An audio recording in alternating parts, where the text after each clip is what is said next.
Hello everyone and welcome to my channel. I hope that you are all good. In today's video we're going to be doing this really fun bright neon abstract design, so I hope you guys all enjoy watching. If you do enjoy this video, please do give it a thumbs up, leave me a comment below, basically all that good stuff. So in today's video I'm going to be using Kiki London, so I thought I'd show you guys the colours that I'm going to be using first of all. As always, I do leave all of the products I use listed in the description box below, so if there is anything I forget to mention, check the description box. So starting off, we're going to come in with the gorgeous Limelight. Now Limelight and Glow Stick are both from the Pastel Neon collection. So rather than being the super bright neons, they're a little bit more muted, and I personally prefer that. Lately I've not been a humongous neon lover, but I do still really love these pastel neons, and I do need to push myself to think up some inspiration for some neon and bright designs, because it's coming into that summer season where you start seeing all the bright colours.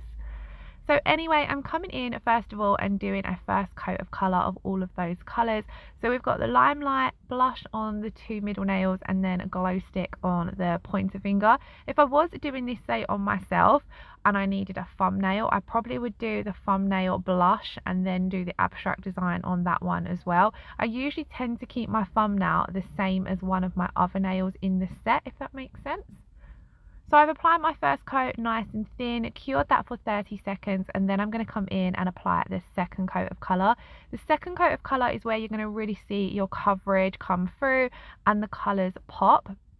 Now the blush here, it does look a little bit sheer, especially where we're working over the clear display tips, but however, whenever I've used a blush on my own nails, I found that it comes across a lot more pigmented, and I don't ever do more than 2 coats. I feel as though maybe it just looks a little bit sheer because we're working on the clear display tips and we've got that patch of blue tack underneath as well, so it just gives off, just basically looks a little bit more sheer than what I usually find it on my natural nails.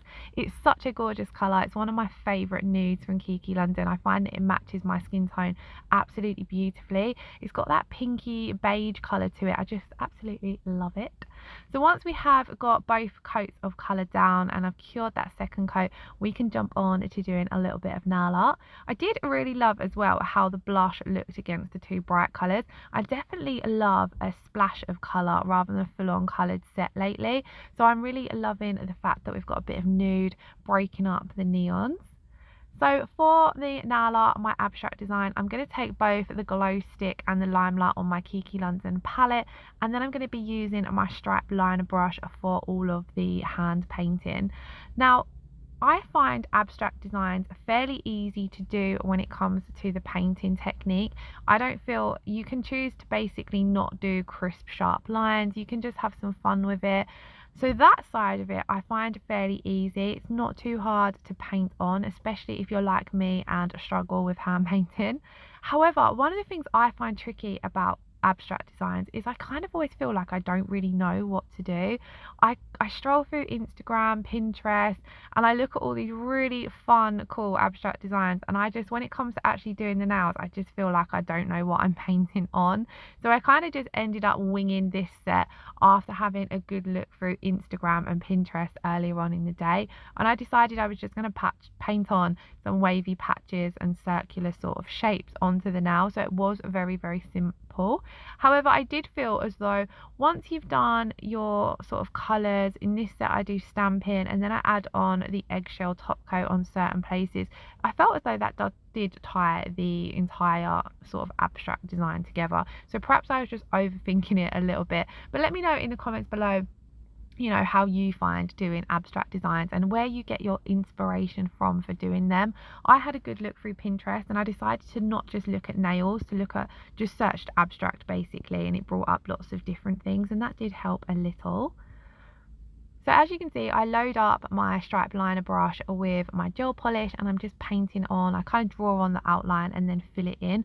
I was being a bit lazy here. Usually when it comes to filling in a larger area like this, I would swap to either my bottle brush or the Kiki London round nail art brush, but I was just being a little bit lazy and did it all with my striped liner brush rather than having to change and clean brushes and things like that.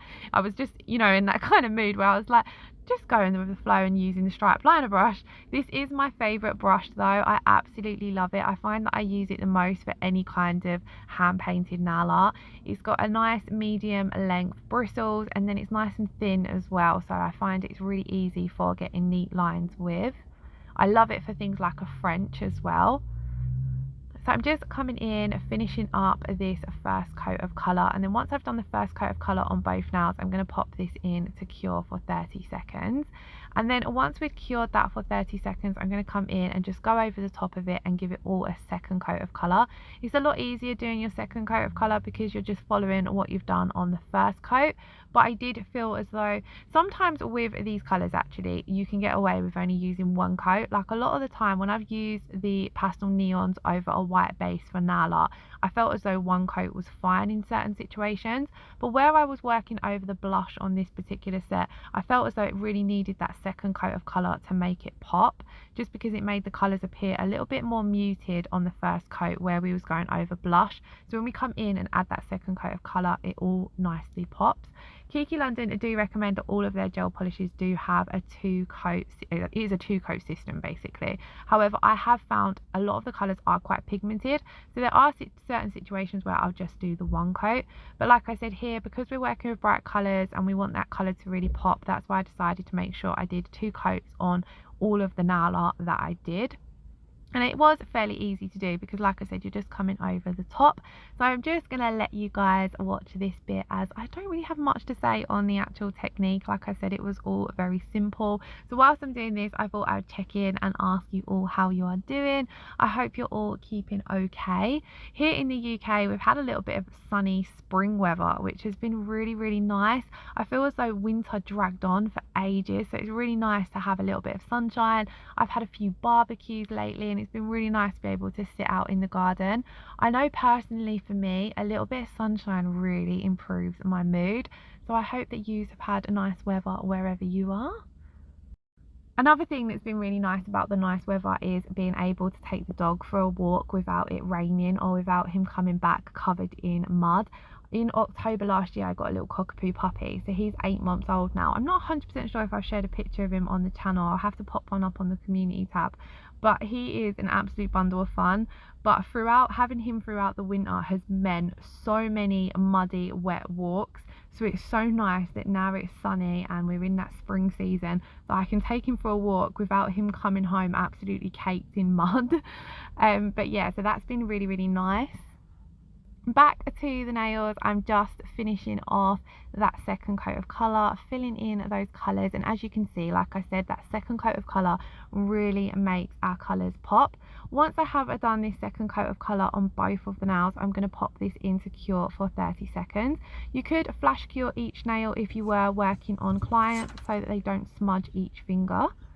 Now let's move on to the stamping. So the stamping was my absolute favourite part of this set. I'm going to be using this beautiful plate from Miss Lucy. This is her winter foliage plate, but as soon as I see this plate, I knew that I would use this one all year round because I love all this greenery and all the leaves in this style of plate. So I had to use this one in this particular set. She does have, I think, around 12 plates that have launched on her website, and I do have a discount code that I will leave in the description box below, and I'm sure she will have more plates coming out in the near future as well. But this one has been my absolute favourite since I purchased it. So when it comes to stamping, I always like to give my plate a good clean with acetone when I first use it and between my images. I find that this massively helps you get a nice clean image. Then as you see, I applied a generous amount of stamping polish, scraped it to remove as much of that excess as possible, and then just using a quick flick of the wrist, I just roll my stamper over the top and it picks up that image absolutely beautifully. My go-to stamper is the Big Bling from Clear Jelly Stamper. I find that no matter what plate I use it with, it picks up absolutely beautifully. But of course, having good quality plates makes a huge difference as well, and I'm loving these ones from Miss Lucy. The images are all etched nice and deep, so you get a nice clean pick up. And as you can see, there's such a huge selection of pretty images to choose from as well. A couple of these ones on this plate are layered images too, which is really, really fun because I love layered stamping. I haven't done as much of it as I've wanted to lately, so I hopefully will try and get some more layered stamping videos up on my channel. But for this particular set, I wanted to keep everything quite simple. And I felt as though just the one colour, the black stamping over those bright neons, really made the set pop a lot more and helped pull that abstract theme together. Now when I'm cleaning off my plates, I'm just using a bit of kitchen paper. Sometimes I'll use cotton pads, or even reusable cotton pads are really good as well if you want to be a little bit more eco-friendly, because you can just use them for a couple of, like a whole set of stamping, and then chuck them in the washing machine. But I just didn't have any of them to hand, so I'm just using some kitchen roll to clean off my stamping plate, and I find that acetone cleans them off best in my opinion. You can also use nail polish remover, but I always just have acetone to hand, so that's what I prefer to use. Now I haven't really gone into too much depth on the stamping in this set because it is quite simple, but if you would like to see more in-depth stamping tutorials, let me know. I will also leave some linked below. I think I have a whole playlist up on YouTube of stamping, but I will try and get some new ones up on my channel as well. Now here we have the Kiki London eggshell top coats. This is one of their new top coats that recently launched, and I really wanted to use it in a little bit more of a nail art way rather than a top coat way. So what I decided to do, usually when I do abstract designs, I'll use a dotting tool to add on some black dots, or I'll add in some black wavy lines somewhere. But I thought as I had the eggshell top coat to hand, I would use this instead. So I've popped some down on my palette, and I'm using that same stripe liner brush, and I'm just going to fill in some of the areas. I don't fill them all in because I didn't want to overpower the nail too much, but you kind of can see it just gives off that really cute speckled look. I'm really loving it. This top coat would be brilliant for things like the mini egg style nails, but it just gives off a really fun effect. I'm going to use it as a full coverage top coat on the two plain nails, and I felt as though that helped tie the whole set in as well, because we had a little bit of everything throughout the set. But here you can see I'm just using it like for nail art. I'm not using it as a top coat here, just to fill in those areas.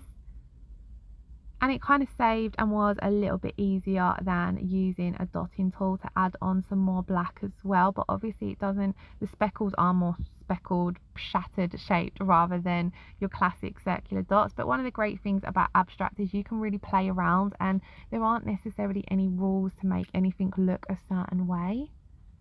I'm being really careful and not to take this over the stamping or to touch that stamping too much, as it can end up smudging if you play around with it a little bit too much, especially where I had only literally just stamped these on.